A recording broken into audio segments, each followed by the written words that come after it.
Field Note 3.1415. Subject: faces future with intention. A house becomes a home. It's not just the answers, not just the quotes. It's life in the margins. It's time for CluffsNotes. I'm recording this out in the back patio here at the Laugh House because it just feels right. If I'm going to talk about our house, I need to be in the midst of it. One of the most impactful experiences I had as a young adult came right after my first year of college. I was here in Florida and I went to live with my friend Tony and his family up in Lexington, Kentucky. And for the first time that summer, I got to experience what a healthy, intact family looks like and feels like. Mom and dad cooking together, evening walks. They had everyone sang, and there's harmonies and bluegrass and instruments. It was magical. In fact, they were the reason that I started learning the guitar when I was about to turn 50. I was like, I need live music like what I saw with Ed and Carolyn's home. That summer stayed with me. It became a vision of possibilities, one that would guide me in every version of family that I tried to build. We actually saw the Mizes again just last fall. We went up to DC for a wedding.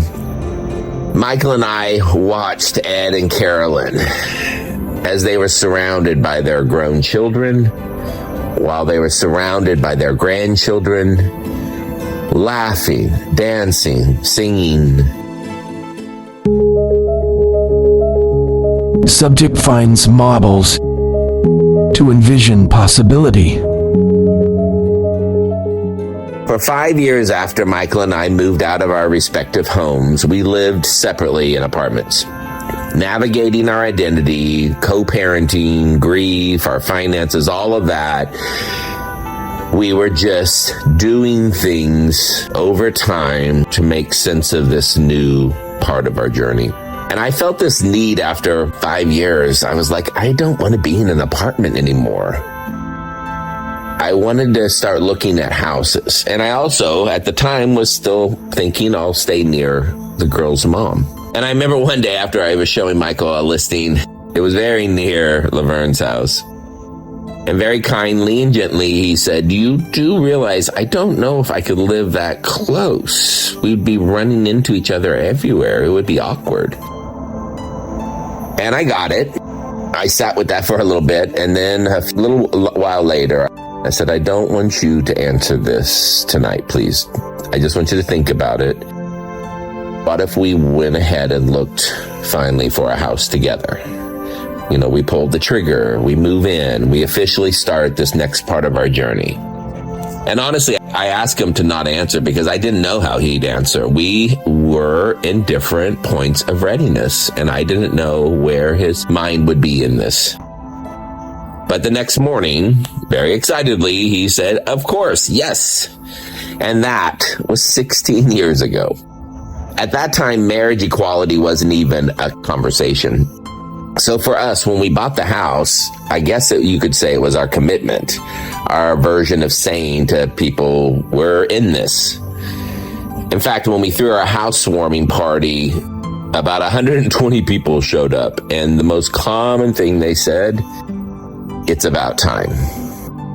Now, the house itself was a disaster.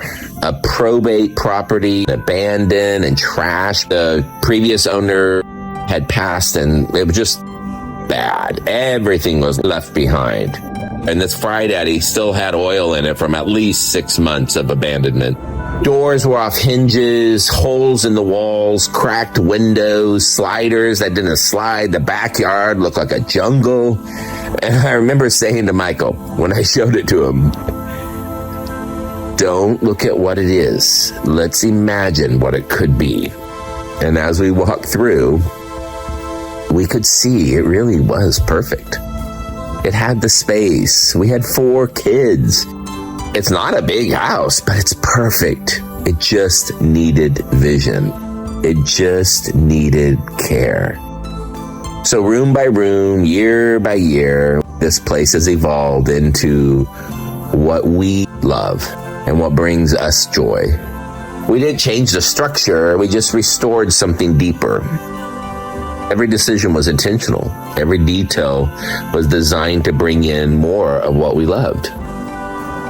We weren't just renovating this house, we were rebuilding something in ourselves.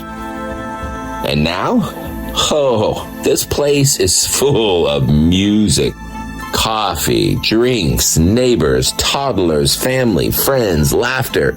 It's a place where kindness is expected because it's safe to be yourself. Eventually, when marriage did become legal for us, we stood at our fireplace and we clinked our glasses on Pi Day, March 14th of that year. And with our family gathered around us, we just simply said, okay, we're just saying this is official. And honestly, nothing changed. The world had just caught up to where we already were. So we call this house the Laugh House, and it's more than just a nickname for Michael and me. It's a reminder of what we want it to be. A home that's not built with perfection, but just with possibilities. These values that human lives matter and we need each other. A belief that joy that's shared is doubled and grief that's shared is halved. This is the home I wish I had as a kid. It's what I wish I had with an aunt, uncle, neighbor. It's a place that feels safe. And I know it could all be gone in an instant, so I do not take this for granted. Instead, I try to be thankful. And for me, that's enough. So here's your nudge. How are you shaping your world with intention? What are you creating now for others that you wish somebody had created for you? Make the world better. Be intentional.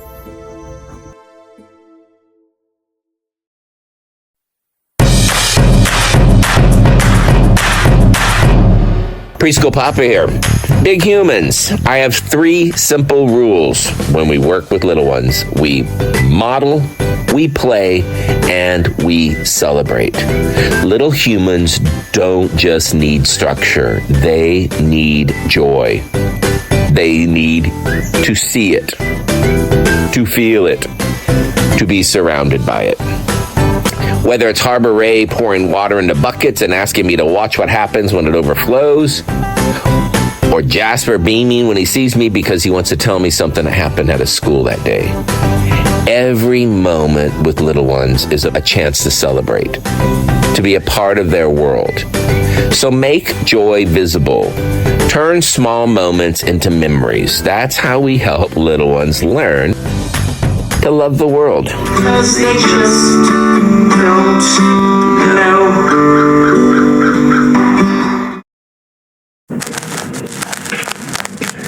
Another reel for the shelf.